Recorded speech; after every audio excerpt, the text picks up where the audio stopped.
வணக்கம். இன்னைக்கு நாம ஒரு ரொம்ப சுவாரஸ்யமான விஷயத்த பத்தி பேச போறோம். கல்கி வெறும் ஒரு பழமையான புராண பெயர் எப்படி ஒரு பிரம்மாண்டமான இலக்கிய படைப்பாக மாறி இப்போ ஹாலிவுட் ரேஞ்சுக்கு ஒரு சயின்ஸ் ஃபிக்ஷன் படமா உருவெடுத்திருக்குன்னு நாம விரிவாக பார்க்க போறோம். வாங்க உள்ளே போகலாம். முதல்ல உங்ககிட்ட நான் ஒரு கேள்வி கேக்குறேன். 1940கள்ல வாழ்ந்த ஒரு சுதந்திர போராட்ட வீரருக்கும் 29ஆம் நூற்றாண்ட காட்டுற ஒரு மாபெரும் சயின்ஸ் ஃபிக்ஷன் படத்துக்கும் இன்னும் சம்பந்தம்னு நீங்க எப்பதாவது யோசிச்சு பார்த்திருக்கீங்களா? கல்கி அப்படிங்கிற அந்த ஒற்றை வார்த்தை நம்ம இந்திய சுதந்திர போராட்டத்துக்கும் எதிர்காலத்துல நடக்க போற ஒரு டிஸ்டோப்பியன் உலகத்துக்கும் எப்படி ஒரு பாலமா அமையுதுன்னு கொஞ்சம் யோசிச்சு பாருங்க. இத கேட்கவே ரொம்ப ஆச்சரியமா இருக்குல்ல. இதுல ரொம்ப இன்ட்ரெஸ்டிங்கான விஷயம் என்னன்னா, இந்த கல்கி அப்படிங்கிற சொல்லோட பன்முக அர்த்தம்தான். நமக்கு தெரிஞ்ச வரைக்கும் இது இந்துக்களின் கடவுளான விஷ்ணுவோட 10வது மற்றும் இறுதி அவதாரத்தை குறிக்குது.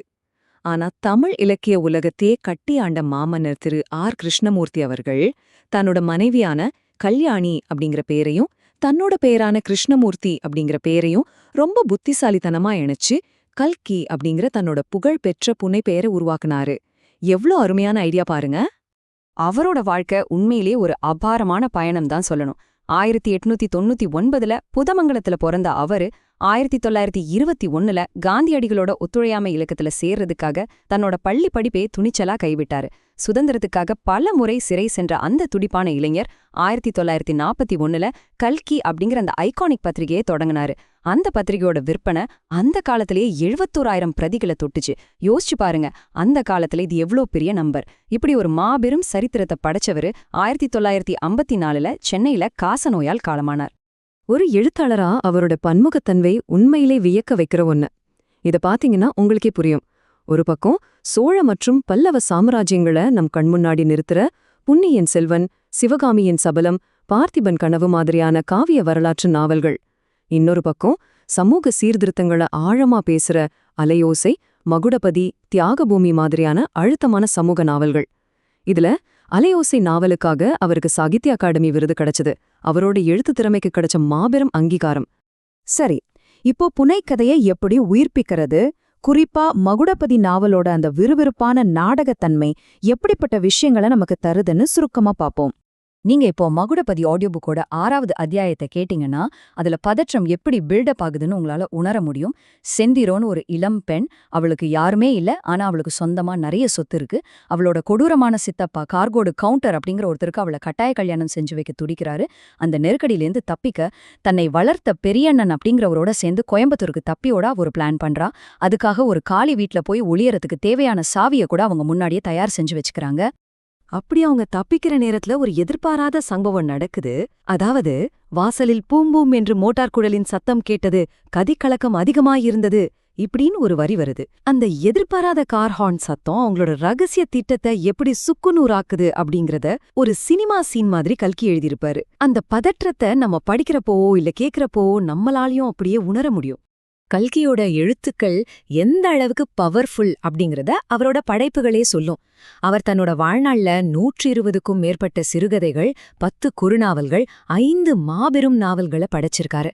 அவரோட தியாகபூமி நாவல் படமா வந்தப்போ அது மக்களோட சுதந்திர தாகத்தை தூண்டுதுன்னு பயந்து போய் பிரிட்டிஷ் அரசாங்கம் அது தடை செஞ்சாங்க. அது மட்டும் இல்லாம இன்னைக்கு வரைக்கும் அவரோட தாக்கம் இருந்துகிட்டு தான் இருக்கு.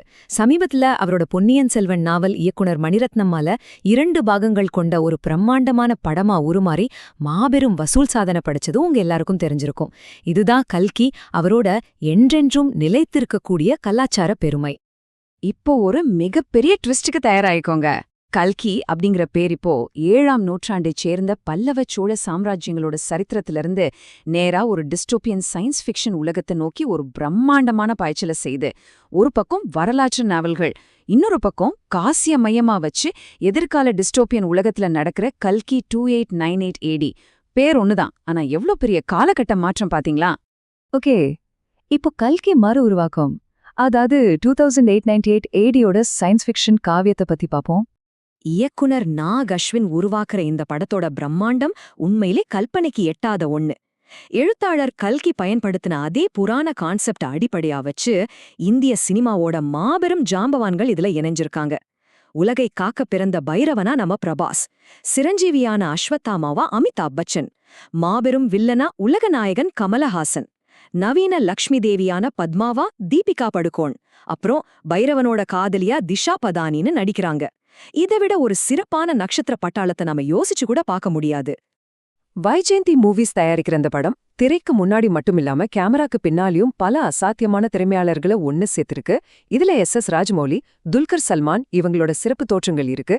படத்துக்கு சந்தோஷ் நாராயணன் சூப்பரா இசையமைக்கிறாரு. எல்லா கோணங்கள்லயும் இது ஒரு முழுமையான பிரம்மாண்ட படைப்பாவே உருவாகியிருக்கு.